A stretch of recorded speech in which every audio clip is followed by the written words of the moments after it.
رضی اللہ تعالی عنہ کی حدیث ہے جسے ابن خزیمہ نے روایت کیا ہے۔ رسول اللہ صلی اللہ علیہ وسلم نے فرمایا، قیامت کی نشانیوں میں سے ہے کہ آدمی مسجد کے پاس سے گزرے گا مگر اس میں 2 رکعتیں ادا نہیں کرے گا۔ آج کتنے ہی لوگ ایسے ہیں کہ جن کے گھروں کے سامنے مسجدیں ہیں، وہ دن رات مسجدوں سے آوازیں سنتے ہیں لیکن مسجد کے اندر نہیں جاتے۔ نبی صلی اللہ علیہ وسلم کے زمانے میں اس بات کا تصور ہی نہیں تھا کہ کوئی شخص اپنے آپ کو مسلمان کہے اور پھر وہ نماز نہ پڑھے۔ اسی لیے ہم دیکھتے ہیں کہ منافقین ہر حال میں مسجد میں پہنچتے تھے، بلکہ انہوں نے اپنی ایک الگ مسجد بھی بنائی تھی یا مسجد نامی عمارت بنائی تھی۔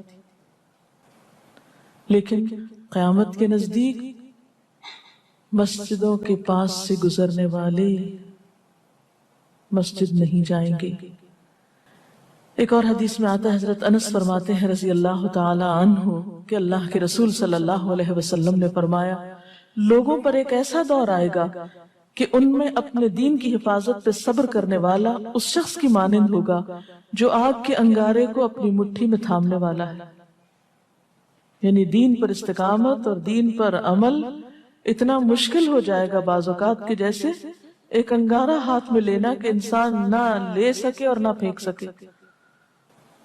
ایک اور نشانی جو آپ صلی اللہ علیہ وسلم نے ہمیں بتائی وہ یہ کہ زمانہ قریب آ جائے گا، عمل میں نقص واقع ہوگا اور بخیلی پیدا ہو جائے گی، دل تنگ ہو جائیں گے۔ ایک اور حدیث میں آتا ہے کہ بخیلی کا عام ہونا قیامت کی نشانیوں میں سے ہے۔ آج آپ دیکھیں کہ بسا اوقات انسان کے پاس اللہ کی دی ہوئی بے شمار نعمتیں ہوتی لیکن انسان ان نعمتوں میں کسی کو شریک نہیں کرتا۔ چھوٹی چھوٹی باتوں کو مائنڈ کر جانا، چھوٹی چھوٹی باتوں پہ ناراض ہو جانا، چھوٹی چھوٹی چیزوں کو حد سے زیادہ محسوس کر لینا، یہ سب کچھ شح کی وجہ ہی سے تو ہے، بخل کی وجہ سے ہی تو ہے۔ بخل صرف مال میں نہیں ہوتا، بخل تمام نعمتوں میں ہوتا ہے اگر ان میں اللہ کے دوسرے بندوں کو بطور شکر کے شریک نہ کیا جائے۔